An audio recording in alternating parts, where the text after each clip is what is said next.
كم كيلوغرام من الدهون تخلصت خلال 6 أشهر؟ وهل يا ترى فشلت تجربتي لتخفيف الوزن وحرق الدهون؟ تابع الفيديو.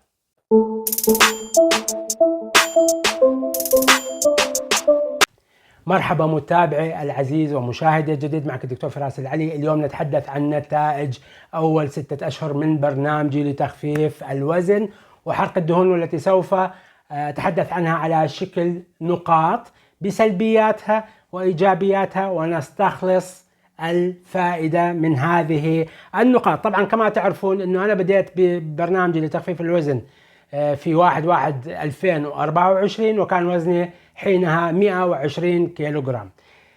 السؤال: كم كيلو دكتور؟ على السريع انطينا المعلومة، كم كيلو تخلصت في هذه 6 أشهر؟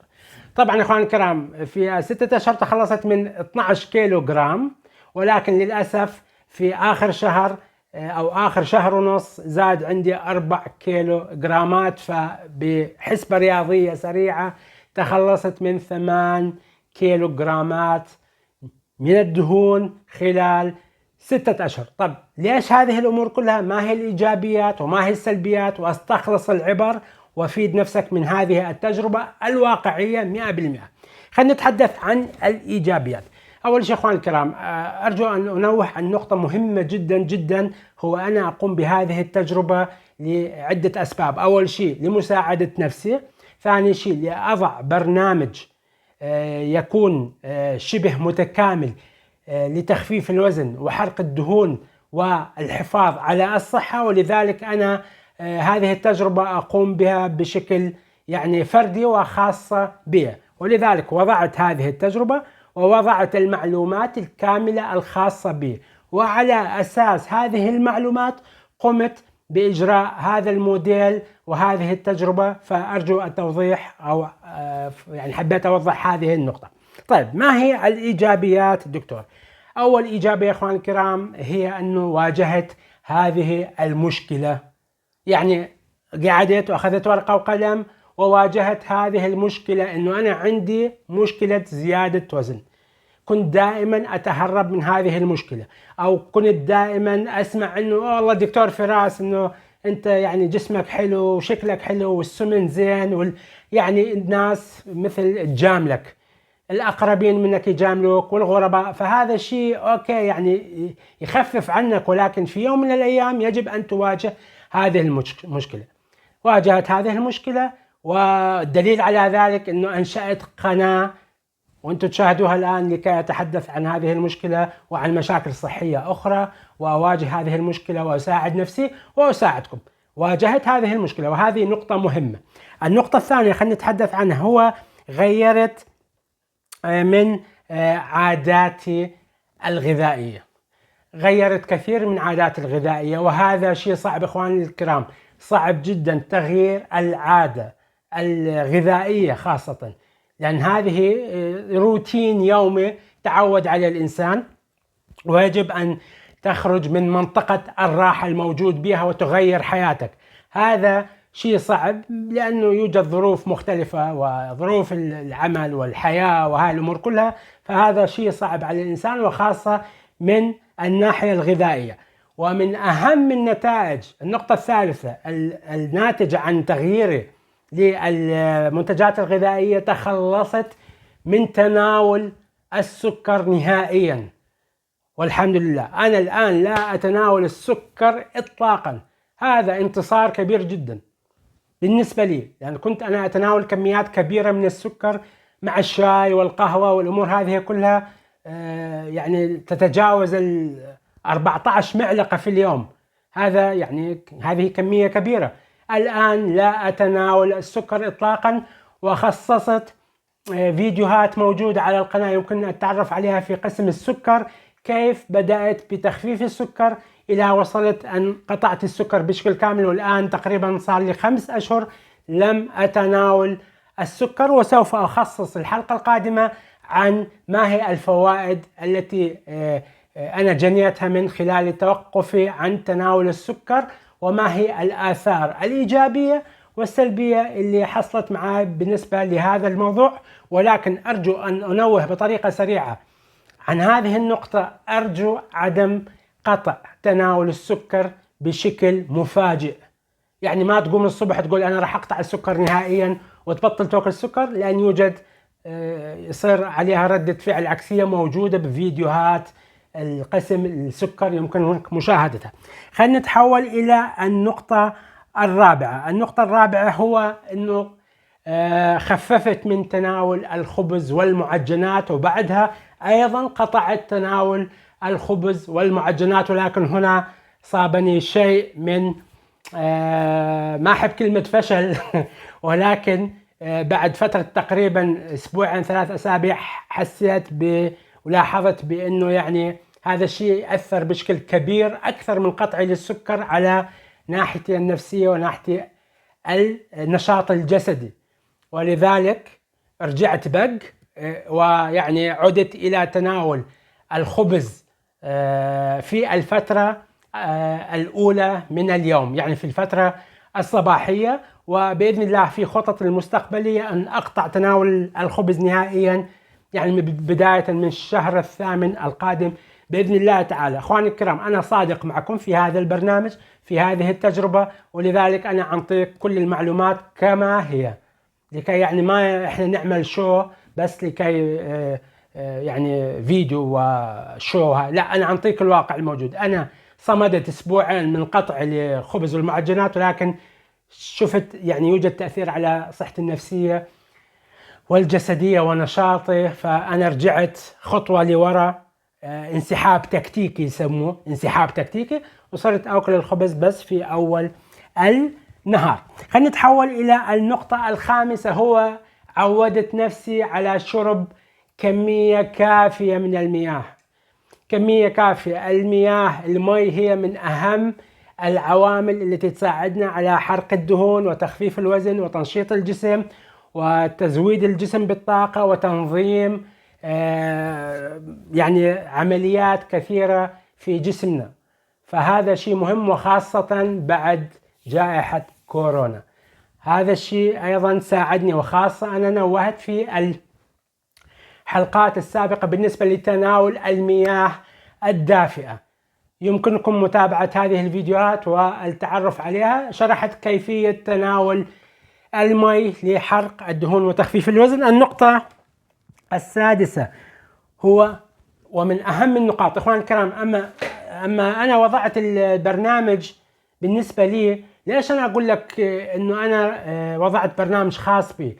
لأن كل إنسان له طابعه الخاص، له يعني وضعه الاجتماعي ووضعه المالي ووضعه الجسدي و يعني تاريخه الحركي، هل هو مارس رياضة قبل ما مارس رياضة، نسبة الدهون، كمية الدهون والفترة الزمنية، العمر، الجنس، هاي الأمور كلها. فهذا يجب أن تعرف هذه العوامل. ولكن أنا أعطي نصائح بشكل عام، ولكن عند وضع البرنامج يجب أن تعرف التاريخ الكامل للإنسان لكي يناسبه. فكان من أهم هاي النقطة السادسة من أهم النقاط اللي أنا وضعتها في هذا البرنامج بالنسبة لي، هو عدم خسارة الكتلة العضلية. يجوز الفيديو شوي طويل، ولكن لمصلحتك إخواني الكرام، لأن هذه تجربة وأعطيك إياها بالمجان ولوجه الله تعالى، استفاد منها. ما راح أحد يقاسمك هذه المعلومات الصحيحة والواقعية. كانت مهمتي أنه أنا فراس، أنا أريد أن أخفف وزني، ولكن ما حابب أفقد كتلتي العضلية. تقول لي دكتور هل السمين عنده كتلة عضلية؟ طبعا إخوان، كل الناس عندها كتل عضلية، وحتى السمين كما شرحت في الحلقات أو في فيديوهات سابقة أنه السمين حتى تكون عضلاته جيدا، لأن الدهن لكي يتحمل الجسم الوزن الزائد فهو عضلاته لازم تسانده. ولكن في بعض الأحيان يكون هاي عضلات ضعيفة وتؤدي إلى مشاكل صحية بشكل سريع. ولذلك نعود للموضوع، أنا كان هدفي أنه أحافظ على كتلتي العضلية وما أخسرها. فهذا أيضا شيء ممتاز، أنه أنا حافظت والحمد لله على كتلتي العضلية من خلال هذا البرنامج. خلينا نتحول إلى النقطة القادمة أو السابعة عفوا. ما دام الكتلة العضلية، فأيضا أنا ما حبيت أخسر قوتي، والقوة لله. ولكن شيء مهم بالنسبة لي، يعني أنا مو من مصلحتي إنه أنا أريد أخفف وزن وأفقد قوتي وكتلتي العضلية ويصير شكلي يعني لا عندي قوة لا عندي نشاط. فحافظت على قوتي وزدتها بفضل الله وزدتها. طبعا هذا شيء صعب إخواني الكرام، يوجد فيديوهات كثيرة تتحدث وخبراء عنه أنت ما تقدر تخفف وتحرق دهون وتزيد قوتك وتزيد القوة العضلية. هذا السؤال دائما كان يعني سؤال حاد، والكثير اجتمعوا على انه من المستحيل انك تخفف وزن تحرق دهون وتزيد الكتلة العضلية وتزيد القوة. انا بس اسمع، عودتني الحياة من بداية يعني شبابي ودراسة الطب وهاي الامور، بس اسمع كلمة مستحيل يعني يجب ان ادرس هذه الكلمة، هذا الموضوع ليش قال مستحيل. فانا من النوعية، هاي النوعية اذا سمعت كلمة مستحيل او ما حد راح يسويها، انا لا اجرب واسوي وابحث. والحمد لله توصلت انه انا اقدر ازيد كتلتي العضلية، اقدر ازيد قوتي العضلية، واقدر احرق الدهون، ولكن بتكتيك معين يجب دراسة كل حالة على حدة. هذا شيء مهم جدا، وهاي من اكبر الانتصارات، انه ما خسرت الكتلة العضلية، القوة بالعكس زدت القوة بدون استعمال اي منشطات اي هرمونات، وحتى يعني حبوب شو يسموها بالعربي الفيتامينات، وهاي ما استعمل اي شيء الا التغذية اللي انا اتغذيتها. هاي الحلقة لها خاصة لكي ما نطول الفيديو.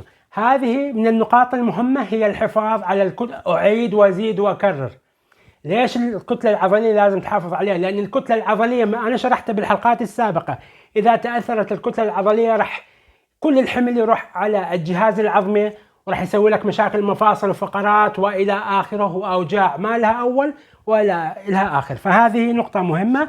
طبعا من النقاط الأخرى أو النقطة الثامنة هي الحفاظ على نشاطي وقدرتي على العمل.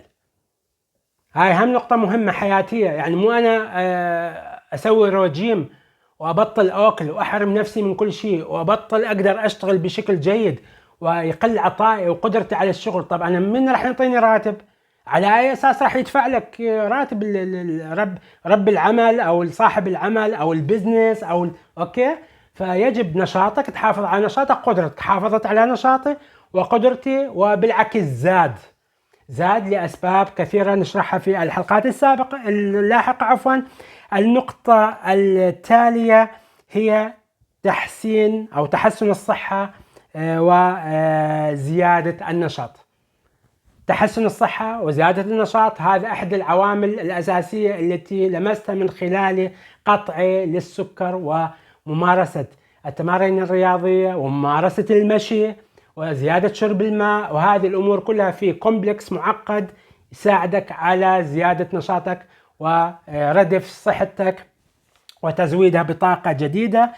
طبعا النشاط هذا يكون هو الذهني والجسدي. النقطة التاسعة هو الحفاظ على الحالة النفسية. الحالة النفسية، مو أنا أقطع الأكل وأقطع كل شيء وأصير كئيب ومتشائم وأصير مثل غراب البين حشاكم وأوجع نفسي وأوجع الناس اللي حوالي. يعني أحمل الكرة الأرضية جميلة إنه أنا قاعد أخفف وزن وأصير مثل البوم عفوا بالبيت وبالشغل مع احترامي. هذا الواقع أخوان الكرام، يكون كئيب وزعلان لا، أنا ما حرمت نفسي من شيء، أكلت أشياء اللي أقدر، يعني ما حرمت نفسي من أشياء كثيرة، لكن طبعا قطعت السكر وخففت من الخبز والمعجنات والأمور، ولكن أكل بشكل عادي، وخففت أكلي من في آخر النهار. وحياتي الاجتماعية عادة، واروح عند الأصدقاء ويعزموني واروح واكل الأشياء اللي هذا، ولكن بشكل قليل وما يعني يسوي حرج لنفسي وللآخرين. خلينا نتحدث عن النقطة الأخيرة والمهمة جدا، هي حرقي للدهون.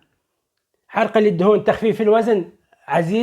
عزيزتي اخواني الكرام اخواتي، الهدف انك مو تنزل وزنك على الميزان. انا كان بامكاني اعمل لك شو، انا اقول هذا الشيء دائما، انا كان بامكاني اعمل لك شو اخفف وزني 10 كيلوات باسبوع، مثل ما يوجد فيديوهات احرق 10 كيلوغرامات، خفف وزنك 10 كيلوغرامات في اسبوع.